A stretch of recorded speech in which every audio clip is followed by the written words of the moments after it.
আসসালামু আলাইকুম, আশা করি সবাই ভালো আছেন। 2026 সেশনে বিএড কোর্সের পাঠ পরিকল্পনা নিয়ে আমি একটু কথা বলবো। আমি ডক্টর তারেক মোহাম্মদ জায়েদ, আইডিয়াল টিচার ট্রেনিং কলেজের প্রিন্সিপাল। পাঠ পরিকল্পনা অনেক ধাপ রয়েছে, অর্থাৎ বেসিক ফাউন্ডেশন থেকে একেবারে অ্যাডভান্স লেভেলের অনেক স্কিল এবং নলেজ রয়েছে পাঠ পরিকল্পনার উপরে। বেসিক ধারণা সম্পর্কে আমরা পরবর্তীতে 4-5টি ভিডিও তৈরি করব।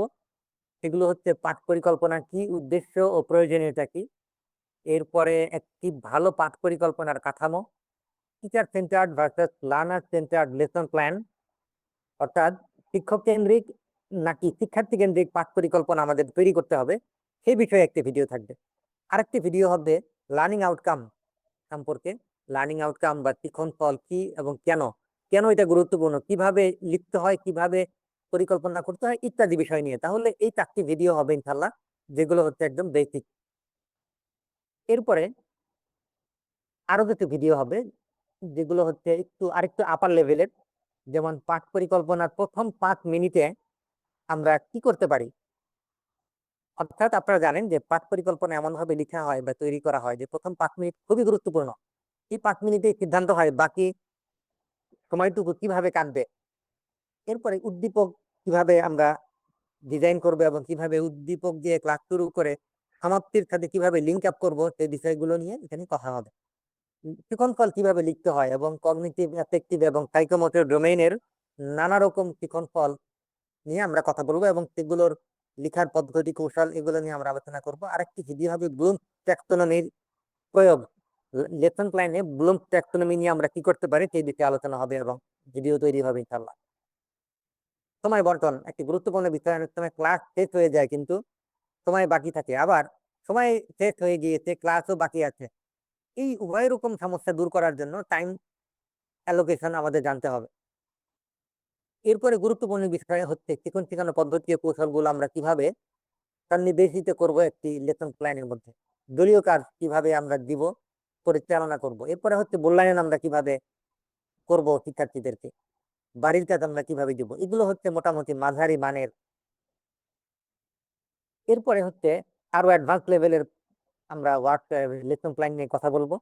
সাপ্তাহিক পাঠ পরিকল্পনা, মাসিক পাঠ পরিকল্পনা, সিলেবাস সমাপ্তির পাঠ পরিকল্পনা, তারপর লেসন প্ল্যান থেকে কিভাবে আমরা আমরা ওয়ার্কশিট তৈরি করব, বাস্তব বা ডেমো ক্লাস আমরা দেখবো যে কিভাবে হচ্ছে ক্লাস করতে হয়, তো মানে ক্লাস সুন্দরভাবে কন্ডাক্ট করতে হয়, সেগুলো আমরা দেখবো। ক্লাসরুমে ভিডিও আমরা দিব। এরপরে হচ্ছে কিছু ভুল ত্রুটি, যেগুলো সাধারণ ভুল ত্রুটি হয়ে থাকে, সেগুলো আমরা শিক্ষার্থীদের কাছ থেকে সাক্ষাৎকারের মাধ্যমে আমরা জানবো যে পাঠ পরিকল্পনা মেনে ক্লাস পরিচালনা করতে যেমন সুবিধা হয়, সেরকম কিছু চ্যালেঞ্জও রয়েছে। তার মধ্যে হচ্ছে কিছু ভুল ভ্রান্তি হয়ে যায়, সেই ভুল ভ্রান্তি কিভাবে দূর করা যায় এই বিষয় নিয়ে অনেক কথা হবে ইনশাল্লাহ। এখন পাঠ পরিকল্পনা কি, প্রথমে আমরা জানি পাঠ পরিকল্পনা কি, উদ্দেশ্য বা প্রয়োজনীয়তা কি। আজকে আমরা দেখবো যে পাঠ পরিকল্পনা কেন গুরুত্বপূর্ণ এবং শিক্ষক হিসেবে এটি কেন অপরিহার্য। এই ছবিটি দেখলেই আমরা বুঝতে পারছি। ধরুন ম্যাথ টিচার ক্লাস নিচ্ছেন সকাল 9টা বাজে।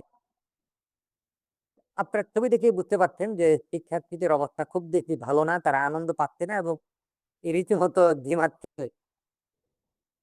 এবং এটা বাস্তবে কিন্তু অনেক সময় দেখা যায় যে শিক্ষার্থীরা ঝিমায় দুই কারণে। বাস্তবে তারা হচ্ছে অমনোযোগী এবং বাস্তবে তারা হচ্ছে বোরিং হয়ে গিয়েছে, এই জন্য অনেক সময় তাদের মধ্যে একটু অলসতা দেখা দেয়। আরেকটি কারণ হচ্ছে যে তারা একটা প্রতিবাদ হিসাবে অনেক সময় ইচ্ছাকৃত ভাবে এরকম কাজ করে থাকে। যাই হোক, আমরা যেটা বুঝতে পারলাম, ভালো শিক্ষক মানেই ভালো ক্লাস, আর ভালো পরিকল্পনা মানেই হচ্ছে একজন সফল ক্লাস, একটি সফল ক্লাস এবং একজন ভালো সফল শিক্ষক। মোদ্দা কথা হচ্ছে শিক্ষক যতই দক্ষ হোক না কেন, যদি পরিকল্পনা না থাকে তাহলে ক্লাসে বিশৃঙ্খলা হবেই। পাঠ পরিকল্পনা হচ্ছে একটি লিখিত নির্দেশিকা, যার মাধ্যমে শিক্ষক কি পড়াবেন, কিভাবে পড়াবেন, কি অর্জন করতে চান তা নির্ধারণ করেন। এখানকার মূল শব্দ হচ্ছে লিখিত। তাহলে পাঠ পরিকল্পনা হচ্ছে একটি লিখিত বিষয়। জি হ্যাঁ, আপনি বলতে পারেন যে পাঠ পরিকল্পনা কি অলিখিত হতে পারে কিনা। এটা হতে পারে যখন একজন শিক্ষক দক্ষতার শীর্ষে পৌঁছে যায়, তখন তার অনেক সময় অনেক কিছু না লিখলেও চলে। যদিও বা লিখতে হয় তার সংক্ষেপে ছোট একটি পেপারের মধ্যে কাগজের টুকরার মধ্যে তিনি যা লিখবেন সেটাই পরিকল্পনা হয়ে যাবে, কিন্তু সেজন্য একজন শিক্ষককে অনেক বছর পাঠদান করতে হয়। এরপরে হচ্ছে লেসন প্ল্যান আসলে বাস্তবে একটি রোড ম্যাপ যা শিক্ষককে ক্লাস পরিচালনায় সহায়তা করে। পাঠ পরিকল্পনার উদ্দেশ্য খুবই তাৎপর্যবহ। প্রধান উদ্দেশ্য হচ্ছে শিক্ষণ ফল অর্জন করতে হবে, কারণ শিক্ষণ ফল অর্জন না করে যদি কোনো শিক্ষক শ্রেণীকক্ষ ত্যাগ করেন তাহলে বোঝা যাবে যে তার আসলে ক্লাসটি ভালো হয়নি। সময়ের সঠিক ব্যবহার, শিক্ষার্থীর সক্রিয় অংশগ্রহণ, সুসংগঠিত ক্লাস পরিচালনা, এই ইত্যাদি বের করতে প্রশ্ন আসে অনেক সময় যে পাঠ পরিকল্পনার উদ্দেশ্য কি।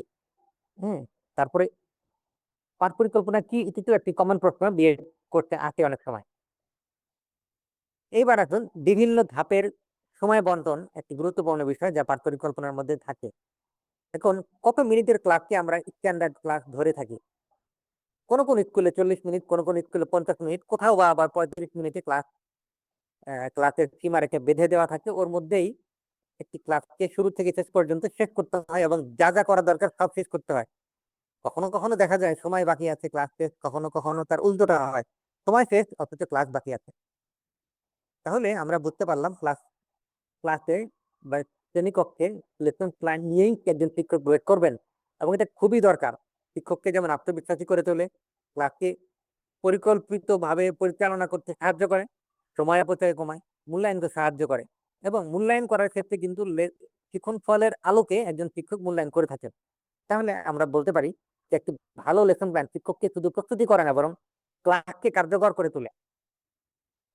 শিক্ষণ ফল সম্পর্কে এটি প্রায়ই প্রশ্নে আছে যে শিক্ষণ ফল কেমন হওয়া উচিত। শিক্ষণ ফল হবে স্মার্ট, এস তে স্পেসিফিক, এম তে মেজারেবল, এ তে অ্যাচিভেবল অথবা অ্যাটেইনেবল বলে থাকেন, আর হচ্ছে রিয়েলিস্টিক অথবা রিলেভেন্ট, টি হচ্ছে টাইম বাউন্ড। তাহলে শিক্ষণ ফল এমন হবে যে খুবই স্পেসিফিক এবং অর্জনযোগ্য হবে। ফলে লেসন প্ল্যানের উপরে যে শিক্ষণ ফল লেখা থাকে সেই শিক্ষণ ফল অর্জন ব্যতীত একজন শিক্ষক ক্লাস ত্যাগ করবেন না। যদি ক্লাস ত্যাগ করেন তাহলে শিক্ষণ ঘাটতি তৈরি হয় এবং শিক্ষকের দায়িত্ব পূর্ণাঙ্গভাবে পালিত হয়নি বলেই ধরে নেওয়া হয়। শিক্ষণ ফল অর্জন করাই হচ্ছে শিক্ষকের জন্য গন্তব্য। এই জন্য গন্তব্য ছাড়া যেমন ভ্রমণ করলে বিপদ হয়, হারিয়ে যাওয়ার আশঙ্কা থাকে, তেমনি পাঠ পরিকল্পনা ছাড়াও যদি আমরা ক্লাস শেষ করে দিই তাহলে লক্ষ্য অর্জন হয় না। মোটামুটি হচ্ছে প্রারম্ভিক কথাবার্তা পাঠ পরিকল্পনা সম্পর্কে, বেসিক ধারণা। পাঠ পরিকল্পনার কাঠামো নিয়ে আমরা পরবর্তী ভিডিওতে কথা বলবো, এবং আপনাদের সাথে যে বিষয়গুলো নিয়ে কথা বলেছি আমরা, যে ধাপে ধাপে আমরা পাঠ পরিকল্পনা বিভিন্ন ভিডিও তৈরি করব, সেগুলো আপনারা আশা করি সবগুলো ভিডিও মনোযোগ সহকারে দেখবেন। একদম বেসিক ধারণা, তারপরে হচ্ছে পাঠ পরিকল্পনার মূল অংশ এবং অ্যাডভান্স লেভেলের বেশ কিছু ক্লাস আমরা ধাপে ধাপে করব। সবগুলো ক্লাস আপনারা দেখবেন ইনশাল্লাহ। আসসালামু আলাইকুম রহমতুল্লাহ।